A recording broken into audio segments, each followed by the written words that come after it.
Hi, I'm Keisha Bisram. And I'm Hanji Chow. And you're listening to the Every Shade Podcast. Season 2.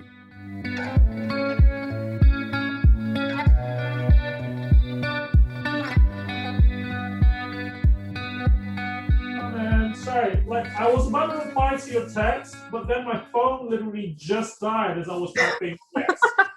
Of course, that would happen. 1 second, I'm just getting some water. Give me 1 second. I need to find my charger. Before your computer dies and cuts off our recording. Oh no, my computer's fine. It's just I need to charge my phone as well. Oh, okay. So I'll charge it whilst I'm talking to you. Got it.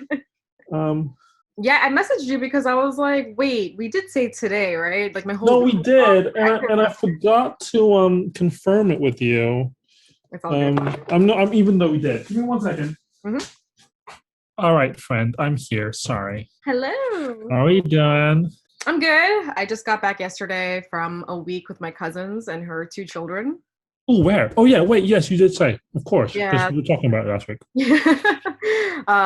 Last week I was there, but like now I'm back, and oh my god, like I miss them already. It's funny because I do not like children. Mm-hmm. But because she's my cousin and she's like my best friend cousin, you know, not just my cousin, because I have cousins that I don't like most families do. Don't we all? And I'm not afraid to say that on the podcast. But yeah, she's like my best friend, and like I'm like more biased towards that. So like because she has her 2 children, I'm like so in love with them. Oh. Yeah, I know, and they're sweet kids. You know, they're good kids. They're not like annoying, whiny monsters. They're not monsters. They're not what's the word? They're not clingy. They're not needy. They're not like.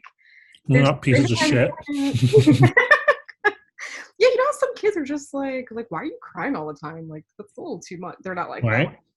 So but I think it's because like, you know, her and her partner, her husband, like they're very independent. They teach their kids a lot of different things, and I think they kind of teach their kids to stand on their own 2 feet. So they have that mentality. So I think, you know, they're independent, they listen, they're smart, they're good. It's just it's good vibes with children. So I was able to. What are their names? Aryan and Ella. So Aryan, wait, what? Aryan and Ella. Aryan as in like the Aryan race? I mean, listen, the father's Indian. I think okay. Yeah. Like, you know, that is an Indian name. Like it is. Oh, I see. Okay. I was gonna say, awesome. That name was taken from them. Okay, the Aryan race. They've taken that name. Doesn't belong to them. Right. It's just for a moment, I was gonna be like, do you have something to tell me? Yeah. So it's funny. I remember a couple of years ago when he was born, another cousin of mine texted me on the side and said to me, "Are you concerned that that she's naming her baby Aryan?" And I'm like, "Are you concerned that that name doesn't belong to white people, like in the first place?" So remember that. He was like, "Oh yes, I forgot." Like it's like we forget these things because unfortunately. But that can't be the first time that's come up, right? I don't think so. But I think like once that's been reminded of people, they kind of remember like, oh yeah, that's true. And I think one of his like, I can't remember if it was his grandfather or someone in his family lineage is named Aryan anyway. But oh, cool. You know, it is not a white name. Right. Well, I mean, I'm not. I didn't mean necessarily a white name, but the association with, you know, Nazism. But it needs to be taken back because, you know, that doesn't belong. I mean, they even took the swastika. It's not even their symbol. Yeah, no, it isn't. And unfortunately, it's like that was also taken by people from India and bunch of thieves and plagiarizers. It's like it's so sad how like that's ingrained in our heads to believe like that's the first thing that pops up in our head. I don't blame you. It did pop up in my head too, and I'm like, oh no, originally it's not even theirs. Like they stole it like many other things. Like many other things. Yeah. Right. But yes, they're not so they're not pieces of shit. They're not The kids. oh, they're great kids. And then Okay. I also hung out with her sister-in-law's kid also, who's like 2 years old, who's also really sweet. So it was actually the most pleasant time I ever had with children. I'm like, this is nice. Why can't The most pleasant. Does that make you want to have kids? I shouldn't say this because I'm not a mom and I don't want kids. But sometimes I'm like, why can't all kids be like this? I don't understand. Well, yeah, I mean, I hate kids, but I like other people's kids because you can return them. Yeah, well, you know what I told her? Because I don't want children ever. And ever? Okay. I never imagined my life with kids or like plan on it. So I never think about it. Like it doesn't cross my mind. And when I was with her last week, and I was with her 2 children, when they went to bed, I was feeling so exhausted, and I told my cousin, I said, I don't know how you do it. I'm so exhausted, and they're not even my children.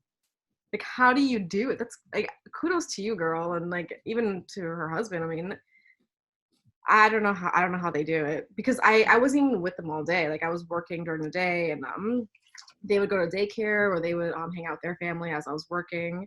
So I'd see them in the morning, and then at nighttime, and I was playing with them like during the time that I was with them, and then at nighttime I would have a glass of rosé, and I would just knock out. I'm so tired. What did she say when you asked her? I mean, she just laughed at it, she just thought it was funny. Like, but for her, it's different because she's always wanted to be a mother. Okay. For her mindset's different, it's like. So she was laughing it off as if it was effortless, but inside she's like dying. Probably. like all mothers are. They're all like, haha, this life. Oh my God, this is a lot. So yeah, kudos to moms, because that's like, I don't know. And to fathers who do help out, because her husband does do a lot of like parental duties that should be done by fathers but aren't done by fathers. You know what I mean? So, yeah, I don't know how they do it. Hanji, I'm like, oh. Well, yeah, no, kids feel. Yeah, no, I like other people's kids because you can always just return them the moment they like start screaming. Like, nope. Here's yours. Getting this. Here's my receipt. I know, when I was holding her baby Ella, every time she would like kind of cry, I'm like, I don't know what to do. Here you go. Yeah. It's on you now. It's all yours. Yeah. How's your weekend? Trying to think what I actually did, because all the days just seem the same now. Didn't really do anything. Just Groundhog Day number 4,675. Mm-hmm. Yeah. That sounds about accurate. Yeah, it's pretty. It's just like just a vicious cycle of nothingness. Nothingness. But speaking about kids, mm-hmm. This segues nicely into our movie this week. Which one are we starting with? Weathering with You. Okay, we're gonna start with that one. Okay, mm-hmm. Cool. And why that reminded me of why kids reminded me of the movie was because I just had this thought that like all the kids in all these anime movies are really fucking annoying. Well, also it's like I watch a lot of anime, and like not all stories are like this, but I do notice that like a lot of the romantic stories they're always teens, like they're always young. Yeah. And it's like, or they start young and they go into adulthood and they're older, but a lot of them focus on that youthful stage. Yeah. And it's the stories are like wonderful, but for some reason the acting is just so fucking annoying. It makes my blood boil. Yeah. I don't think it's the dialogue. I'm pretty sure it's not, but it's just the quality of the voice, and like just something about how they're like delivering the lines. It just makes me want to scream. I I mean, really, I really loved this. Like, I loved the story and I loved the film mm, so much. I loved the animation and the music, and I loved the concept.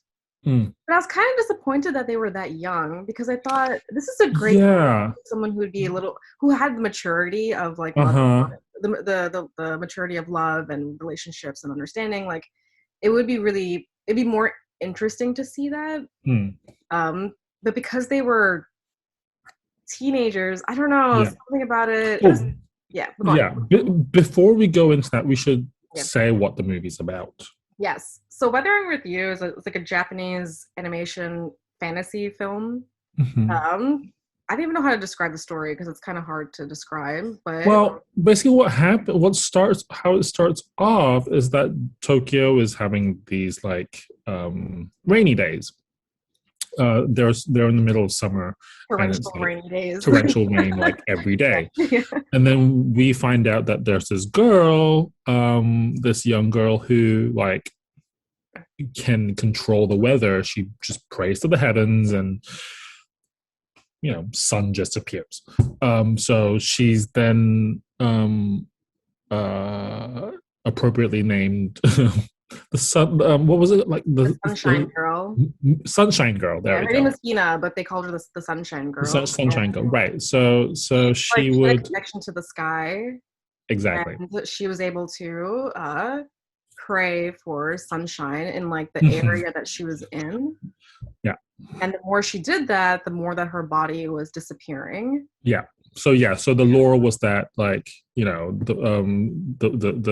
more she did that, the consequence of this good weather would be that she was sort of sacrificing herself to the gods, and then sort of towards the end of the movie, she obviously like kind of disappears, and then Tokyo's like then summer comes back in full force. But yes, that's the gist of the movie. But yeah, no, you're right. They were really young. Yeah, because what was happening in the film was, I like that concept of how she had a connection to the sky, and the way that she brought people happiness in the city. Mm-hmm. They started up the service for her to be hired by like street festivals, Anyone, right? or like business people, like anybody, for them to bring for her to pray for the sunshine to come on their little area. So it first started, I think, with the street festival, and the owners of the festival wanted sunshine so people can walk outside and spend money and have a good time. And then it sort of grew exponentially, and they were like, it was brought sunshine to the whole city. Yeah, it was the fireworks and everything. It was started by her, Hodoka, and like Hina's younger brother. Which it was really funny how it first started when they first gave her the umbrella. Yeah, and she's like, and then he's dressed up as a little thing. Which and is then my he's reaction. dressed up as a little ghost. Yeah, that was a very cute moment. Like, thank you. But it ended up working. And the reason why I loved the concept so much because it reminds me of the idea of how much we sacrifice to make other people happy. The point that she was disappearing, I mean, she was dying, she was losing energy, she was losing her life force. And when the weather at the very end, when she prayed for the weather to be good in Tokyo, she had to disappear altogether. So she kind of, quote unquote, if you want to call it, died. I don't know if that's what it was, but and then Hodoka was like, no, that's wrong, because what about her? Like, what does she want?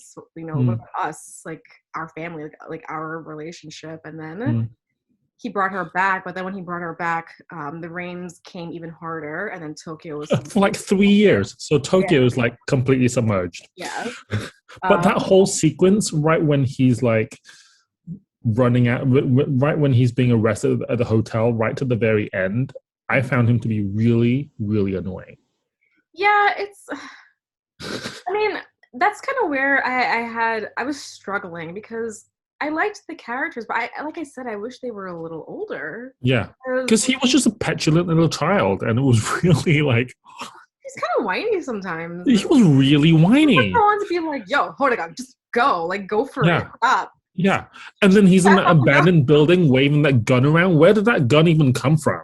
Like, Yeah, okay. I thought that's that the was second gun he found in the whole movie. And it's like, what is going on? was he carrying it and it fell, or was it one of somebody else's? I don't know. That was I missed that little sequence. When it happened, I thought I missed a part. I didn't, and I should have like Oh no, it totally seemed like he just found another gun in like under the rubble. Okay, yeah. It was really random. I was like, is that the same gun he found right at the beginning? Like, what? I have no idea. But Yeah. So the issue with Hodoka was that he was being chased by the police because he was a runaway in Tokyo, and in Tokyo yeah. there's a lot of like young runaways who are teenagers, and like he was just one of them. Mm. And obviously, like Tokyo has an issue with people carrying firearms that they shouldn't be Right. carrying, and he came across a gun in the trash because he like knocked over a trash can and found a paper bag. It had a gun in it, and he just kept it. Yeah. And then Like it was caught on camera, and like on top of him being a runaway, he was like a runaway with a gun. The police were chasing after him, and finally at the end, they saw him, and they were really trying to chase after him. Which, it was. I mean, there was like a moment where it's just like, oh come on, he's just a kid. Like this poor kid has no idea what's going on. But at the same time, I don't know. I don't know. I think the story would have been a lot more. I guess I don't know if it would be like more deeper with characters who are older who knew what they were doing versus like kids who were just trying to figure out themselves. I don't know. There's something I was a little disappointed in the fact that they were kids. Yeah.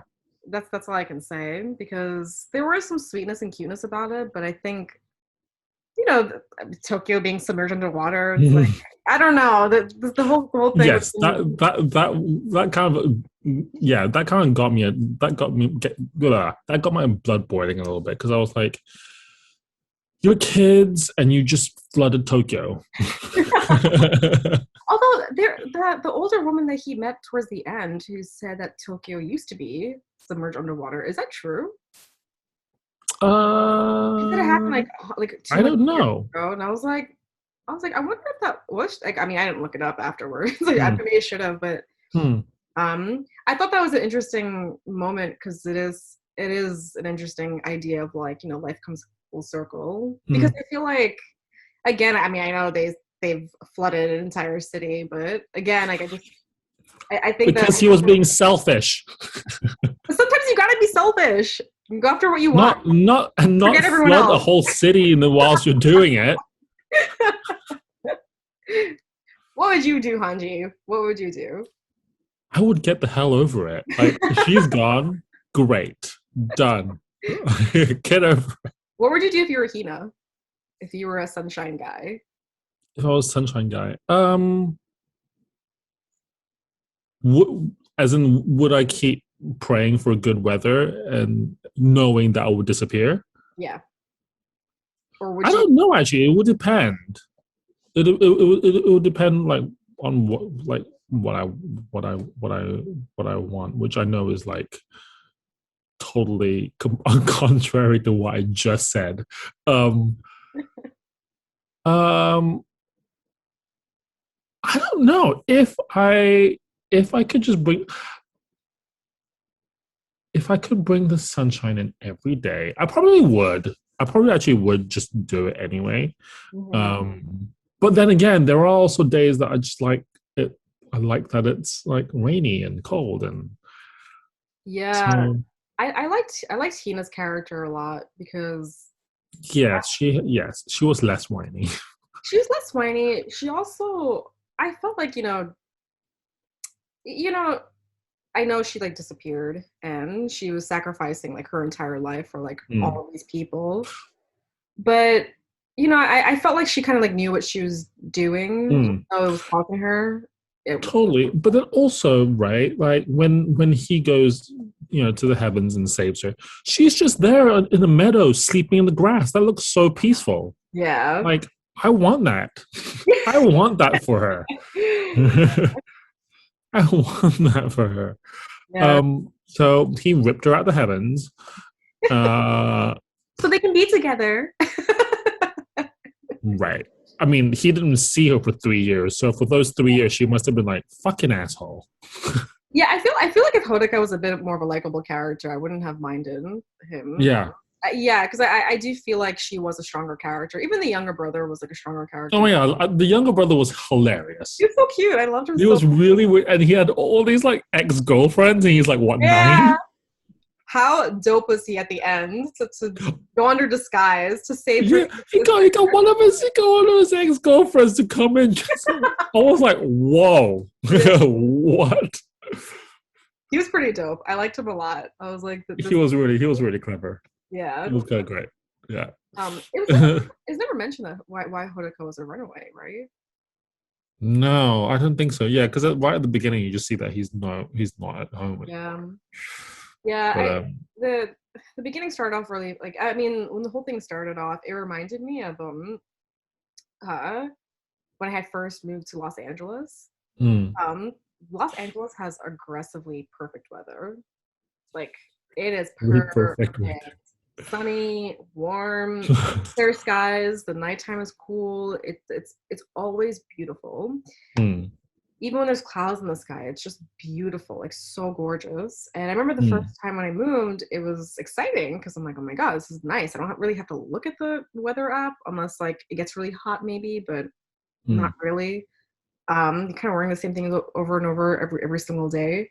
But then after a while, and like talking to my family in New York, they were like, "Oh, it's raining today. Oh, it's cold today. Oh, it's snowing today." And I'm like, "Ha ha ha! I had the sun." Yeah. But honestly, that excitement died really fast because yes, it was perfect and it was really, really nice, but there was no change. I mean, the days Mm, all felt the same, so there was no like concept of time. mm, And I like change, so like because every day was the same, it kind of drove me crazy. I felt like I was in this weird loop every single day that it just started to mess with my head. And too much sunshine it was a little too aggressive for me. I'm like, okay, like I need some shade. I don't know, some water. I need water. mm. Um, and I can count on like one hand the year and a half that I was there, like how many times it rained. And when it did, it was like a blessing. Oh, wow. And coming back to New York, I loved I'm loving the weather now because every day it's something different.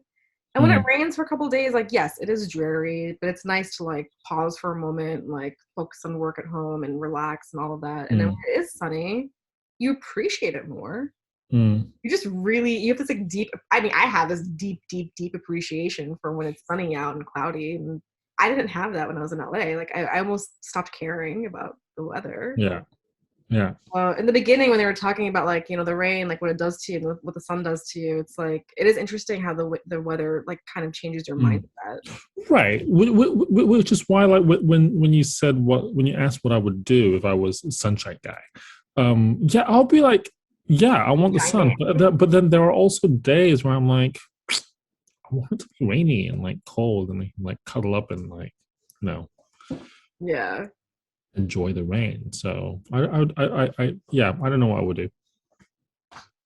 yeah, I don't know. I feel like with Hina, I felt towards the end. I know it sucks that Tokyo was submerged underwater. Yeah. Awful, but I understand the concept of giving away your life force to make people around you happy first Mm, for yourself and taking care of them and not taking care of yourself. mm, And I think understanding that part of it and also understanding how it can make you ill and sick and how it can deprive you of life and like you just no longer exist at some point, which is kind of what happened to her. I mean, mm. yeah, she was laying in the meadows sleeping, but I mean, you can say that after someone dies too. They just are peaceful in heaven, It's like so that was my point of view of it. I was just like, oh my god, like all these people are just like sucking the life out of her, and she's Mm, like, yeah, it makes me mm, happy. These people happy, and I understand that too. It's like when I'm around people and people that I love, like I love to see them happy, and I love them to be happy and to have a good life and be well and blah blah blah. But then it's like at the end of the day, it's like, well, what I want, and mm, at some point they didn't really ask her like what she wanted up until the end, mm, where it's like you realize like she wanted to be with her little brother and. mm.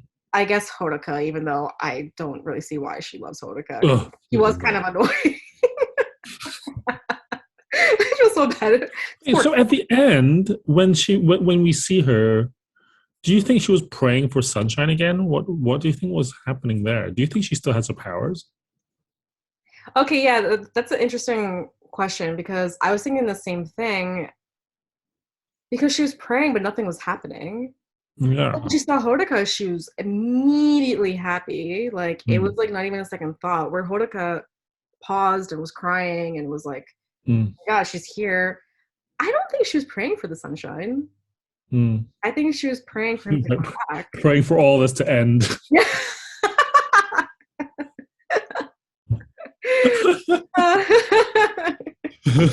We would have seen a different reaction if had she seen Hodoka with that. Yeah, she was like, God, she was like praying to just be back up in that meadow again. Yeah.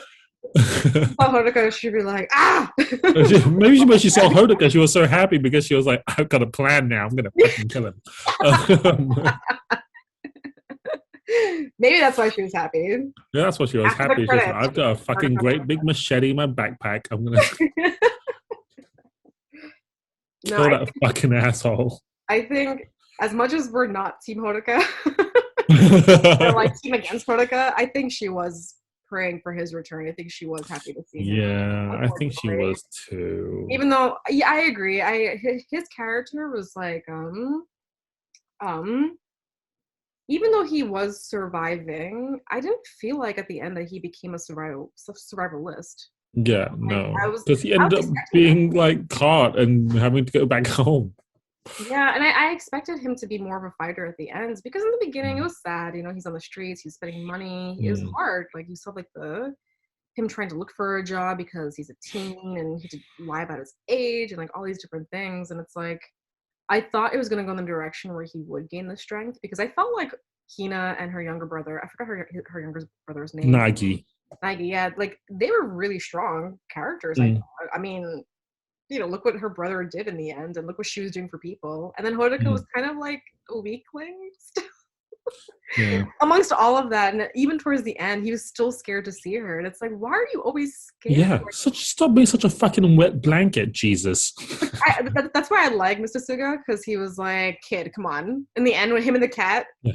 Oh my god, the cat. Oh my god, the cat. Meow, meow. Because even they were annoyed, and I'm like, I feel that. I feel the annoyance. Like, god damn it.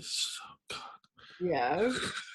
But yeah, for a main character, it was just like, ugh, like everyone else around you was like awesome, and you're kind of like, dude. Right, but also with just generally with like kids in like anime movies, for some reason I don't know, they all sort of have this whiny voice to them, and I don't understand their need to keep repeating the name of whoever it is they're chasing for like 5 minutes. Oh my god, how many times did we hear the name Hodoka? Or Hina. And I was like, shut the fuck up. Hina doesn't hear you right now. Chill.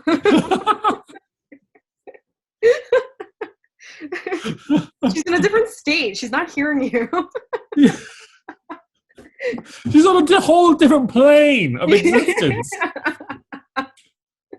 Like, why do you feel the need to keep screaming her name? And why are you running on the goddamn train tracks? Oh my god, when he was running for so long and running up the stairs, all I could think about was like the burning of my quads. All I could think about was when he was running on the train tracks towards the cloud. I knew he was running to like the building, but the cloud was always sort of like in view, so it looked like he was running towards the cloud. I was like, you do realize you're not going to get to the cloud just running on the train tracks? Have you ever ran on like gravel and rocks? Like, it's not easy. It's not easy. It actually slows you down. It doesn't like build up your momentum. Yeah. I was like, oh god. Anyway, he was annoying. Yeah, I felt like he was definitely like the typical annoying, whiny anime character. Yeah. And it did bother me a little because I felt like all the other characters weren't as bad, and I felt like, you know, he was the only one that was in that stereotype, and just I don't the sheer innocence of him that just kind of stayed throughout, of being maybe not innocent, not being shy either, like always being like scared to do things, but like being innocent about it, and like Right, just being fucking word for it. timid and like, Yeah, timid. Yeah, he was just always timid, even towards the very, very end. And it's just like, yeah, it's like like grow a goddamn spine, boy. not attractive. Like why? Like I don't know why that timidness is seen as Mm, attractive for a mm, character. Or the fact that like if he started off that way, it's fine, but he carried that timidness throughout the entire yeah, film. yeah. And it was a little annoying because even towards the end when he was looking for her, it's like, He's dude, like, I don't know. it's been 3 years. You've grown up. I'm Yeah, he's literally like grow. He's got really tall, and he's just like still a little wuss. yeah. That's why when the cat gave him that death stare at the end, I'm like, Oh my god, the cat was so cute. I was like, oh, oh my Rain. god. They named him Rain. So cute. Oh Oh, yeah, right. Oh my god, so cute. yeah, but Anyway, the animation was really beautiful, and the it music, was very beautiful actually. Yeah, the music yeah. of it was really really nice too. Like, and I just I think the concept of like the whole film was really interesting, Mm, especially with like I think Tokyo's nature of being such a humid, rainy, monsoony mm, sort of city, and like it's surrounding like the weather, and because even we saw that in the Garden of Words too. yeah. It was like the same sort of environment, and the fact that they used that environment and like made it into a character of itself, and like how it kind of Mm, challenged them. It was mm, that was really interesting. mm. Um, so yeah, I liked the film a lot. I just didn't like Hodaka. He was probably the only problematic thing in the film. Same. No, I agree. I agree. He was extremely problematic. Just got on my nerves. Yeah, yeah. For a second, I did just say that. Oh my god, when the movie started and when Hina said she was 18, I got a little annoyed because I was like, oh no, don't tell me they're doing this whole like older female, younger female sort of Uh, thing again. And then she was acting like very immature, so I was like, are they still like what's with this concept of like an like elderly? Well, she was an elderly, like an older female being mm, very immature, and like the younger male like being infatuated with this older girl. And it did annoy me a little bit, but then finally when they revealed her true age, I was like, okay, that mm.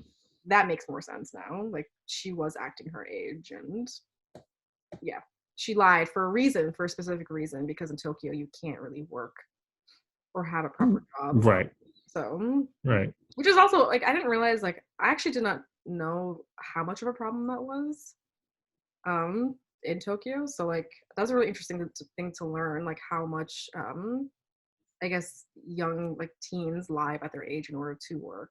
Mm. She's doing some shady things just to survive, which is kind of sad to think about. But Yeah, it is the also a kid. city environment. I feel like all cities kind of have that sort of level Mm. of grossness. Yeah. No, I did. I did enjoy it as well.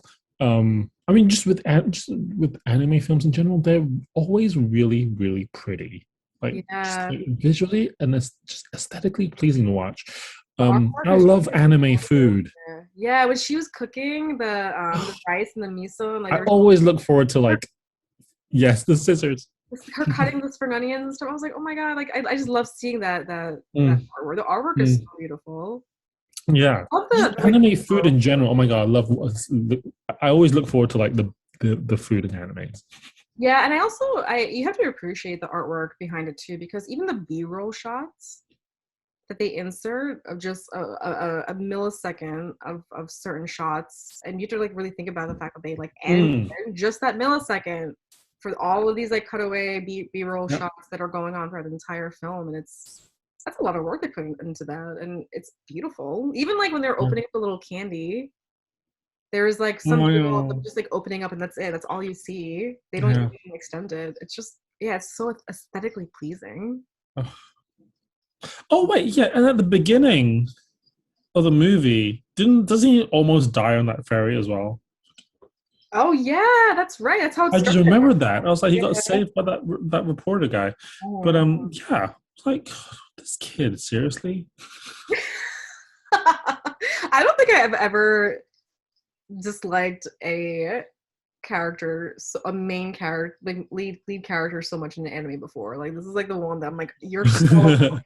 Yeah, you need to stop and just stop. Hina, Hina, I'm coming for He's you. on a different plane of existence. Shut up. Oh god. Speaking about petulant kids, so that goes on to our next film. Handsome Devil. Oh my god, I'm so glad that we watched this Oh my film. god, me too. It was really, really good. Yeah. Right, okay, so wait, tell us what the movie's about. We're like going back and forth.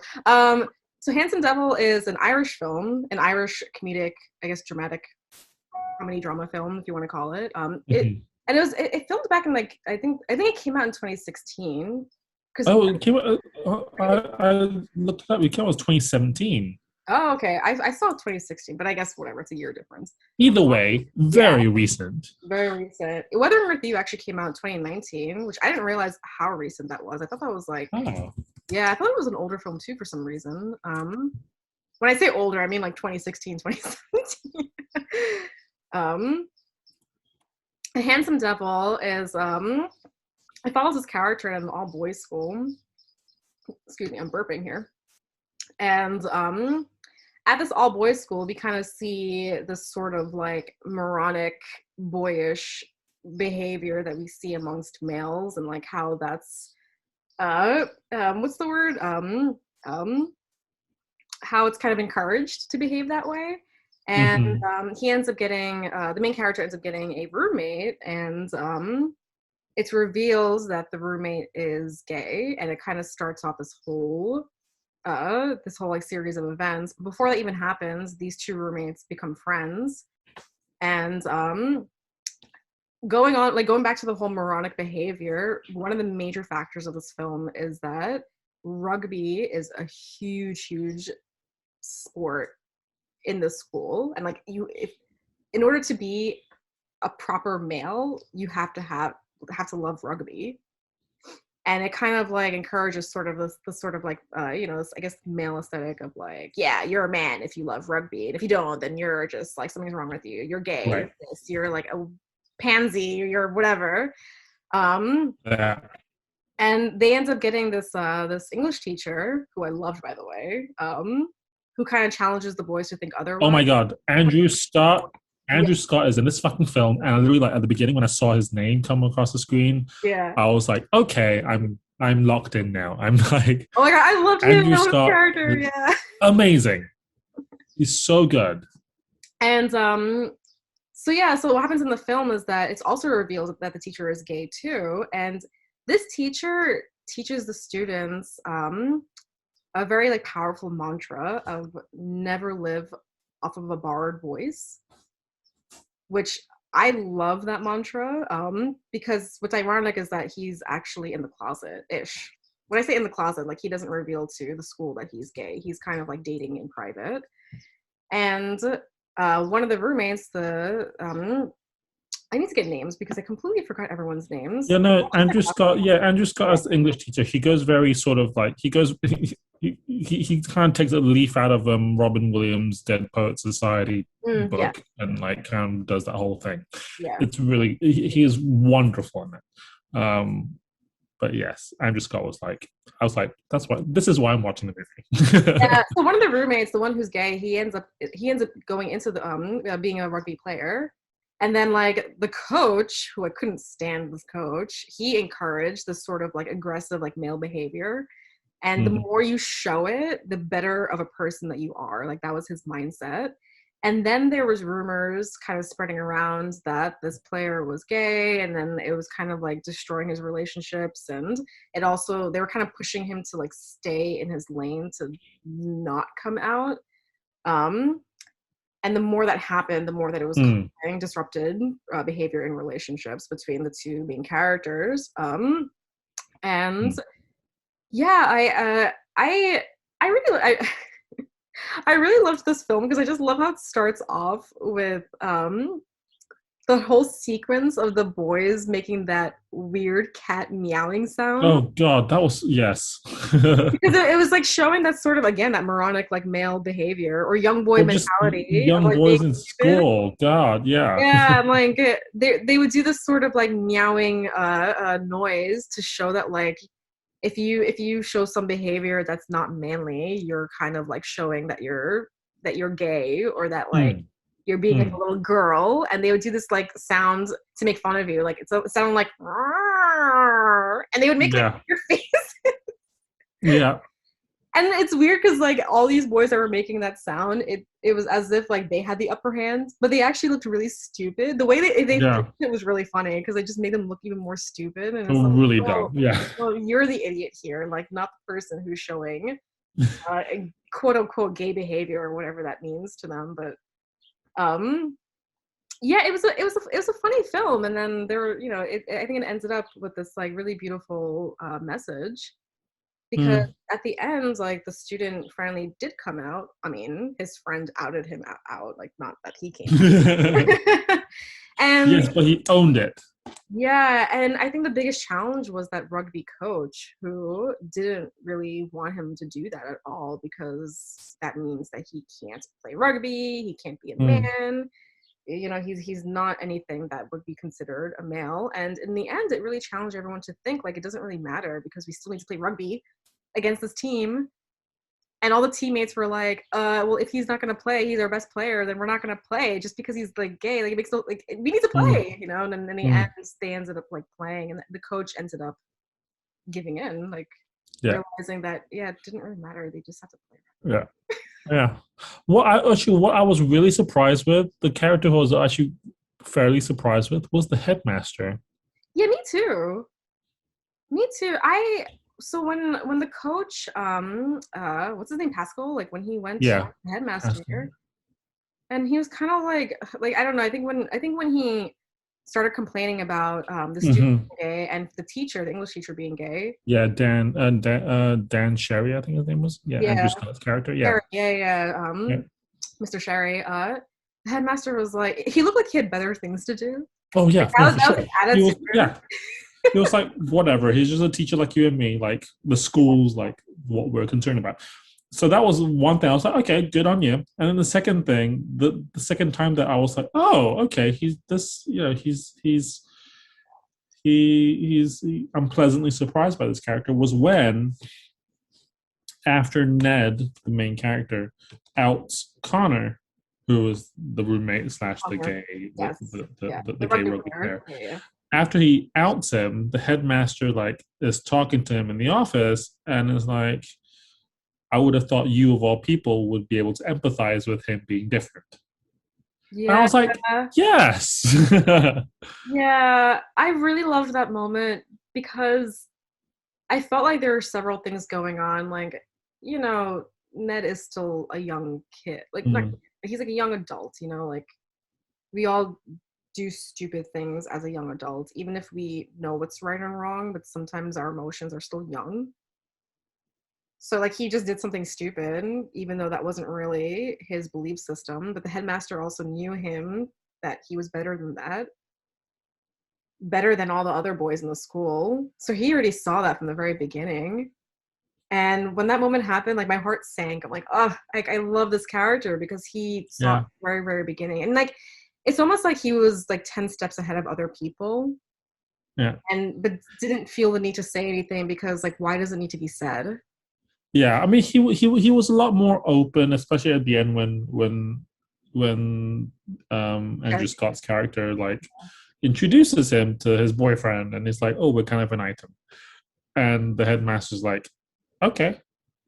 Like takes a moment to like process it. I mean, he's still he's open enough to accept it, but he's also still like suspicious a little bit. But you know that he accepts it.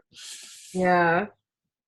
Yeah, so I was pleasantly surprised about that character because I thought he was going to be like on Pascal's side, to be like, oh, because you know all the kids like love rugby. And right, exactly, and you know I also thought he was going to be that the you know typical like head of a school, like try and like dust everything, sweep everything under the carpet and just ignore it, or like you know also follow the stance of the rugby coach and try and like silence it all. But yeah, no, he was a very receptive character, I thought. Yeah, I also liked the moment where, you know, they're in the locker room at the end when Connor comes back and Pascal's like, well, are you going to like play or not? But I forgot what he said to Connor, but once was saying that like he can't play because he's gay. And the other students started leaving the team, and he was like, well, if you guys aren't going to play, then I can call off this whole game, and like that's it. Forfeit the whole game. Yeah.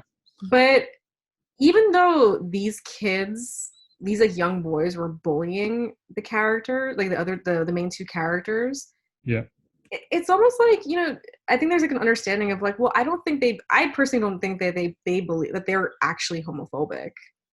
Someone's teaching them that like this is okay behavior to be homophobic, or to like to make fun of someone's sexuality, or if a male shows like any sort of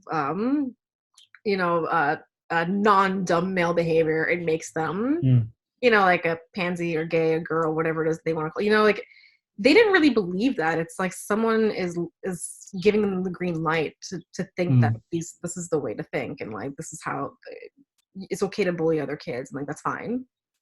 But in the end, it's like, no, they don't really believe that. It's like they do respect him, because they did respect Connor at the end. Like that's why they kind of like ended up going. And they just want to play their sport, like right. So like it's, I don't know, it's like an interesting moment, because it's like someone else on the outside, not even Pascal, right? It's like someone else on the outside is like teaching them like, no, like this whole like pattern, this behavior is totally okay, and it's okay to hurt somebody else because they're just different than you, and like that's it. And like no, I don't think teaching younger people that is like is proper. It's not the way to think, because then you end up neglecting someone who actually does have talent, because he was talented. Yeah, he was a talented player, and for some reason his sexuality like mattered the most, which is like weird. Right. Like why is this height? I mean, we know why it's heightened, but like realistically, it's like, why is it heightened? Like he was a good singer, he was a good player, like he had like all of these qualities about himself, and like that was being shut down just because he was gay. And it's like, that shouldn't even be brought up. No, exactly. They had a game to play. Like reality is like they have a game to play. But yeah, I mean, it's such a shame that they came to that realization at the very end, though. Yeah, for sure. Yeah. Well, I think they sort of realized it when the rugby coach was like kind of going off the rails a little bit. You're crazy. I was like, dude, you need to chill. So you need to calm down. Well, yeah, I mean, I think the way the movie started, I think it's like this behavior is like people get so used to it, right? It's like, because even Ned, the main character, he was just so used to it. He was just, Oh yeah, can we talk about how terrible his dye job was? His what job was? His dye job, like his hair. Oh yeah. I was like, that is terrible. That is like, oh my god! In the beginning, it took me like 10 minutes to like not look at it. Yeah, it was like fluorescent orange. It wasn't even like I know there are like redheads who are like bright orange. That's a thing. But this was like just so artificially bright orange. Like I don't know what I mean. The only thing I can think of is that they wanted him to stick out of the crowd, but then at the same time, it's like you can do that without dyeing his hair bright orange. I mean, it didn't even look like as if his character dyed his hair. It looked like the production like team purposely, so he looked like he had like natural like ginger hair, and it's like, no, he does. I can see the roots, and I can see like a little light. Something's weird here. Yeah. I can see that he's got naturally brown hair. Yeah. So in the beginning, because I saw the commercial or like the preview to it really quickly, and I didn't really take notice of that in his hair. But then when I watched the film, the first like 10-15 minutes, I just couldn't stop staring. Yeah, it's so hard to look away, right? I like it because I'm seeing it on a bigger screen, and I can see all the details. I'm like, oh, I can see it. This is weird. Yeah. Good actor, but this is kind of weird. But yeah, I mean, it was a really great film. I was very pleasantly surprised at the cast, actually, mainly Andrew Scott and the headmaster, who was the father in Game of Thrones. Yeah. The Lannister dad. Yeah. So I was like, and also he normally always plays like kind of shitty characters. So I think he was even more surprised when he was like a decent character in this one. Yeah, I liked his character in this one a lot. Yeah. Even something about his character was very like, it was very sweet. It was very warm. Mm. You know, even though he had like an authoritative figure, but he was actually kind of warm. Yeah, no, totally. And yeah, I love Mr. Sherry. Oh my god. Oh my god, Andrew Scott is wonderful. Like wonderful. Did you wait? You never watched Fleabag, right? No, I haven't. Yeah, we talked about. Yeah, so he's in season 2 of Fleabag, and he plays a priest. Oh. It's really, really good. This is so inappropriate, but I just got like terrible fantasies in my head. That's what the whole of season 2 of Fleabag is. It is just inappropriate fantasies about a priest. Oof. Okay. Wow. And that priest happens to be Andrew Scott. And there is literally that I'm not going to spoil it for you, but there is literally one scene where when you watch it, you're going to be like, okay. Yeah. So I usually don't fantasize about priests, but like for some reason. Oh, you're going to about this one. That image just got in my head pretty fast. But you're going to about this one because Andrew Scott. He's so good in it. But yes, please watch Fleabag and watch Fleabag season 2 just for him. Yeah. You'll love it. It's great. I'll watch it. Yeah, his performance was really interesting because I wanted to ask you, did you think that he was hiding something or that he was gay in the very beginning when he? I mean, I don't know. I mean, I sort of was like, I guessed out of context, out of like the premise of the film. Yeah. I was like, one of these two kids is gay, and then Andrew Scott's character comes in, and you're like, yeah, he has to be. Yeah. When his character came in, and he was putting on like that tough act, I can tell that he was putting it on purpose, and that he was not necessarily a hard-edged like tough teacher. And I was like, this character has to be gay, especially when like he said like to never live off a borrowed voice. Like, like oh my god, like that's. Oh, it broke my heart a little bit though when towards the end when him and Connor are like taking a walk and he says to Connor, you'll get to a point in life when you don't have to hide anything anymore. Yeah. And then Connor asks him like, are you there yet? And then he's like, this isn't about me. I was like, oh my god, he's not. I know that scene, it brought me to tears because I felt bad. I felt like that scene was, to me, was probably the most important scene because I feel like that doesn't even apply to sexuality either. It can apply for anything.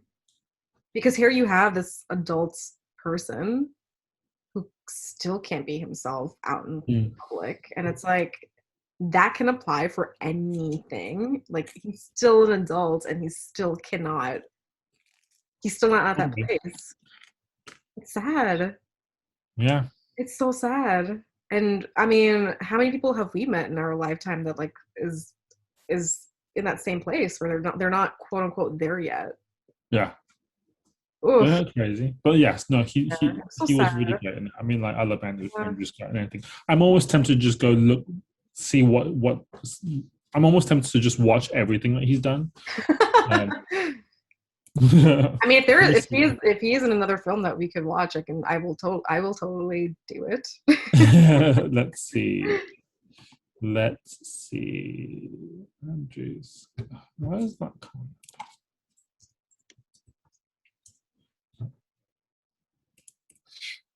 What else has he been in? So, 2017 was Handsome Devil. The Delinquent Season. Hmm. That's another Irish film. Oh my god, I just pulled him up on my phone. He's so handsome. Yeah.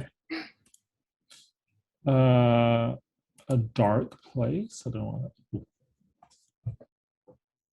Ooh, A Dark Place looks interesting. Also titled Steel Country. It's a 2019 British-American mystery thriller film. Ooh, interesting. Yeah. Yeah, maybe we can pull up a film that that we can watch with Oh, also, Handsome Devil had like an 83% rating on Rotten Tomatoes. Yeah, it did. Yeah, that's another reason why I want to watch it, because I saw what it was about and I saw the rating on Rotten Tomatoes and I was like, this must be a good film. Right? It was pretty heartwarming at the end too. Like it ended really sweetly. I love like the humor of it. I think it's really cute. Uh, I love the main character Ned when there was that scene when they were singing on the guitar, the acoustic guitar together. Yeah. And Ned was not singing. And Connor was like, come on, like you're supposed to sing with me. But like he was only doing it because he really wanted to hear Connor's voice. Oh. Ned was Yeah. Do you think he's secretly attracted to Connor?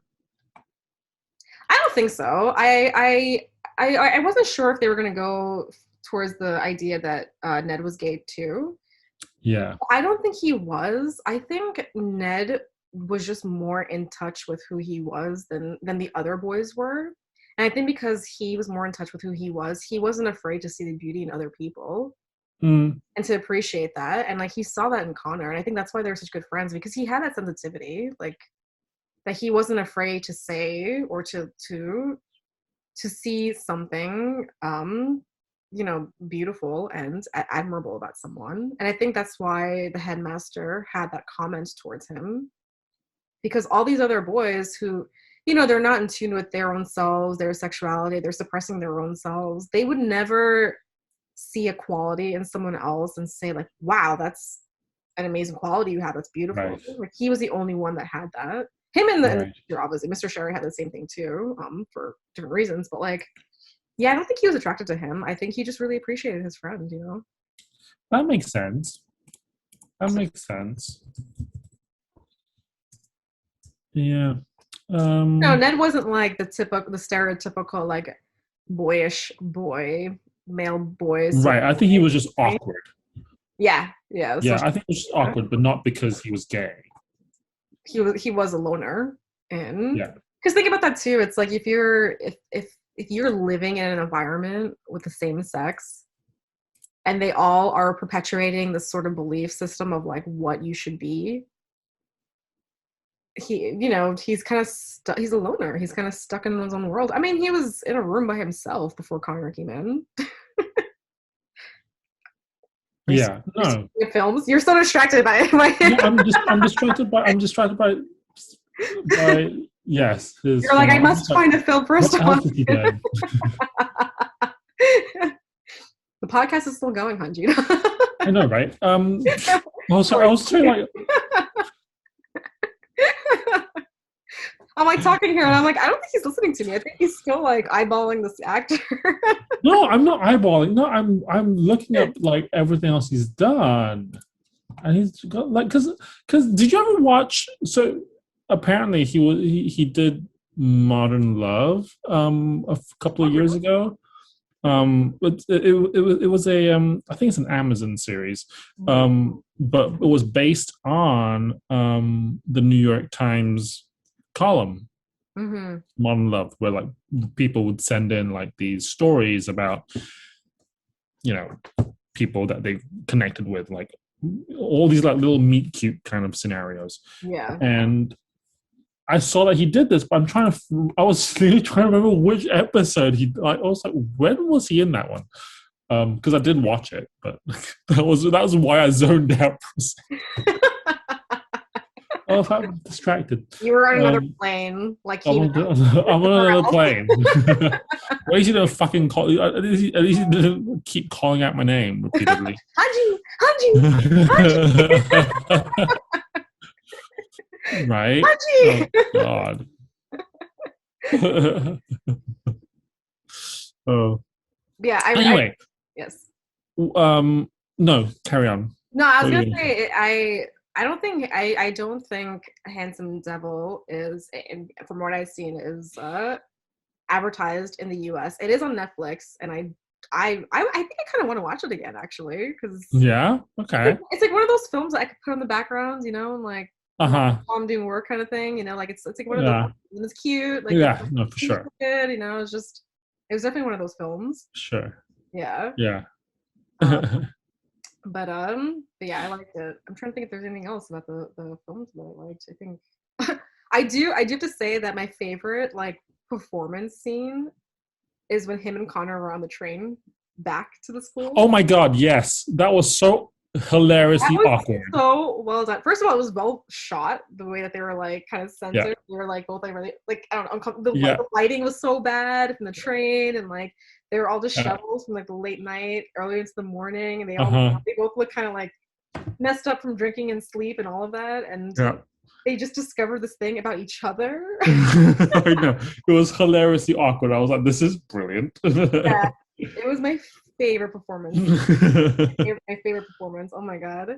Yeah, it was really, really funny. Again, Andrew Scott, like stellar. Yeah. Okay. Even the kids were really good too. But yeah, Mm, I just love mm. like they didn't know what to say to each other. Like, oh, I'm gonna get some tea. Want some tea? Oh yeah, Yeah. yeah, tea. It's like That thing. Oh, I won't say anything. Oh yeah, yeah, yeah. Like just that whole awkward. Like, you felt it. You felt awkward. Oh my god. yeah, yeah. No, it So was really great. That was a really good scene. yeah. Uh, What is our next anyway, film? what shall we watch next? Exactly what I asked. What should we watch? Was there a film that I want to watch that I always keep shouting things Oh out? yes, we have to watch something at Studio Ghibli, and Yes, also yes. um, Thank you for reminding me. Friends Reunited. Oh, yes. Okay. So let's not oh my god, that has to be our next two things because Friends is gonna be a really hefty talk. Just- Yes, so Friends Reunited is this Thursday or in 3 days' time, yeah. and then we have to watch something at Studio Ghibli. Yeah. What uh is is there like is it coming on HBO Max for Friends? Is it coming on at a certain time? Did they even I say? don't know. I don't know what time it is, but 27th of May is all they said. Okay, yeah, that's all I saw was a date. I didn't really see a timing. I I hope it's at midnight, but I doubt it. oh my god, if it is, Right? my I'll be ass. up at 5 a.m. watching Yeah, it. I watched the trailer because I was trying to avoid the trailer because I like to be surprised, but I watched it anyway. Mm, I just wanted to see, and it made me tear up. yeah. I can't really You see know it. what? I mean, it's really. I don't know What's that? why. Give me 1 second. Can you? I'm just gonna pause one moment. Go for it. Emergency call or text. Go for it. I'm back. Oh, that was a quick phone call. Yeah, no, it was Yeah. mum. Wait, what were we saying? Friends, teary-eyed. Yes, Friends Cheering. It was the trailer was yes, it did bring feels, but also did you see how everyone's up in arms that James fucking Corden is host? Did you pause? You paused. Oh my god, what happened? Hanji, you paused. Oh my god, it probably heard James Corden and it was like, I don't want to talk about this right now. What happened? Oh my god. Hello. Wait, we cut out a little bit there. Like It was there my was a huge Wi-Fi. chunk that was just went missing. It was my Wi-Fi. It like went out for a second, and as it went out, I thought it Oh was right. Zoom, and I just said like, "Oh my god, our Zoom probably heard James Corden," and it was like, "Nope, we're not talking about that." That probably is exactly what happened. Yeah. So let's take it back again. So yes, James do you see Corden. how everyone's up in arms that James Corden's hosting it? And cut Yeah, out. I mean, as I was watching the preview to it, I was trying so hard to like tune him out, but they didn't really show him too much in the trailer that I saw. I I never really followed him because like you said in the last episode that you're never found him funny, and not that I never found him funny. I just never really saw. I just don't. how do I say this nicely? I just don't really. You never found him funny. I don't really see what the appeal is. You know, like honestly, I'm not. Yeah, I don't find him funny. I don't see what the appeal in him is. He's just really. He's like a Hodaka. Yeah, and also I'm a little disappointed. I feel like for our friends' reunion, like I don't know, choose someone a little. I don't know, choose someone that's. I think maybe they chose him because he's relatable to like a newer time. I don't. I'm trying to find something here. I'm trying, Hanji. I know you're giving me a face right now, but I'm trying. Which he still isn't really the best choice, but in my opinion. No, not at all. And I feel like the Friends like following is so sensitive because you have multiple generations that do follow Friends. You know, it's not just one generation. Like you have a lot of people, young to old. You know. And why does he have to appear in everything that's happened in the past like however many years? He keeps appearing in all these stupid little productions or shows, and it just ruins it. Can't you just like keep to your own TV show on a late night on like fucking CBS or something and just like stay there? Yeah, I don't know. It's that's the only disappointing factor to it. But I am excited to see the reunion. I don't want to go on a tangent with him because it'll just annoy the hell out of me because he's annoying. Yeah, let's not give him the attention. Yeah, Fucking yeah, exactly. I'm excited to see the reunion because I growing up as a kid, like Friends is something that I had watched when I was a kid with my sisters. Even like my parents would watch it from time to time. And as I got older, I rewatched it, and I'm watching it, and I'm I remember thinking like, wow, this obviously as a kid like you don't recognize it, but as an adult, I really recognized that it's a really well written show.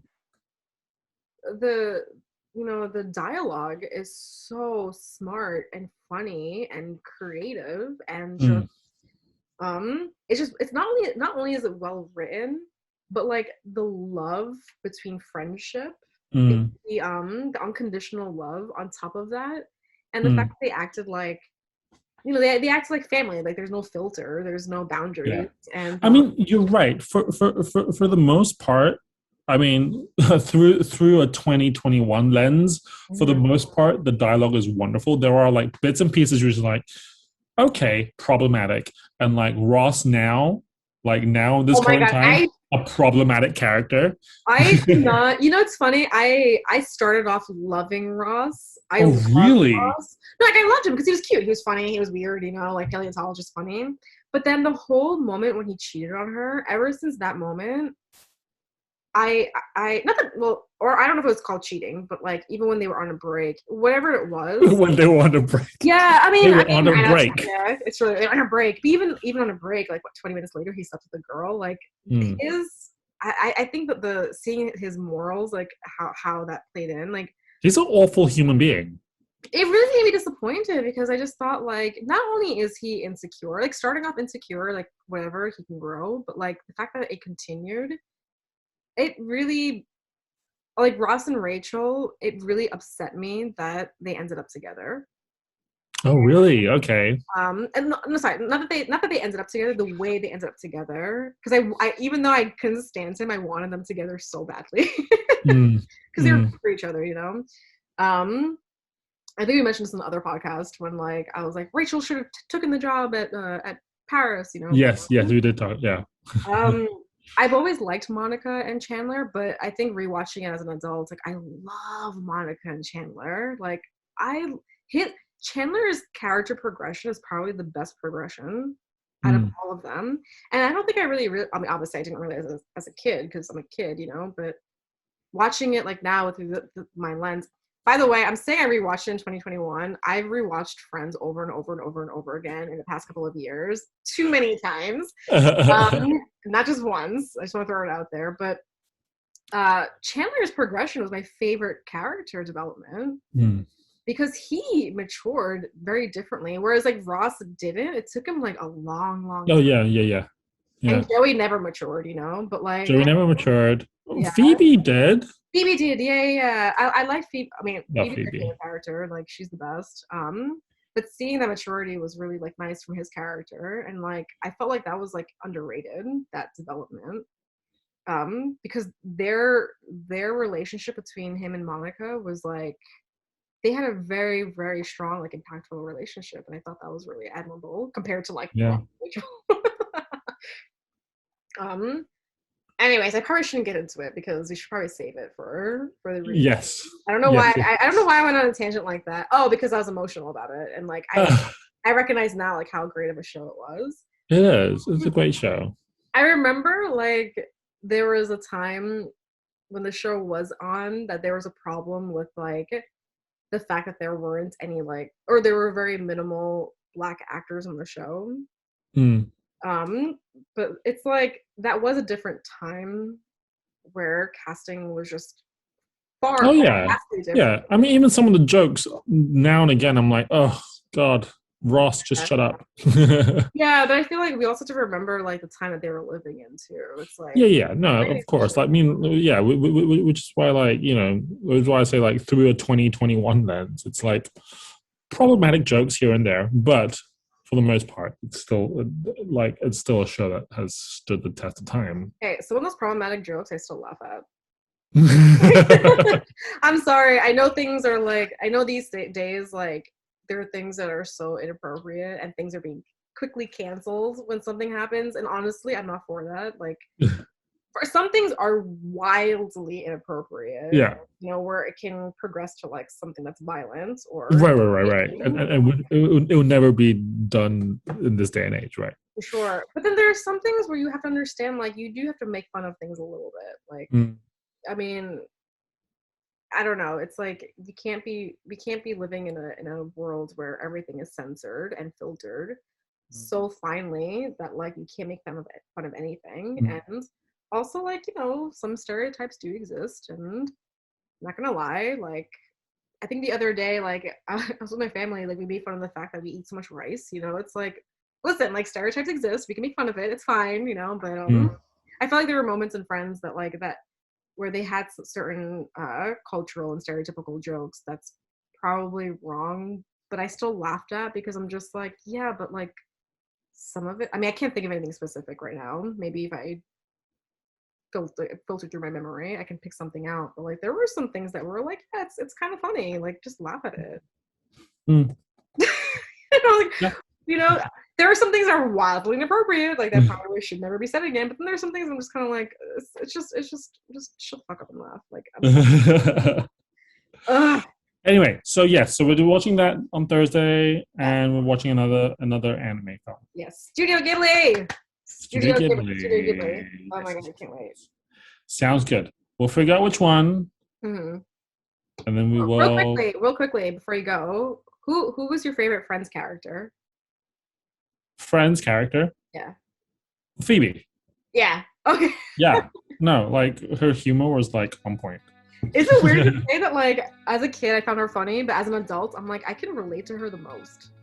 Oh yeah. Right? She's like yeah, no. For sure. Thank you for listening to episode 6, a review of Weathering with You and Handsome Devil on the Every Shade podcast. Stay tuned for episode 7 next week, and don't forget to follow us on Spotify and Instagram at Dark Brown Channel.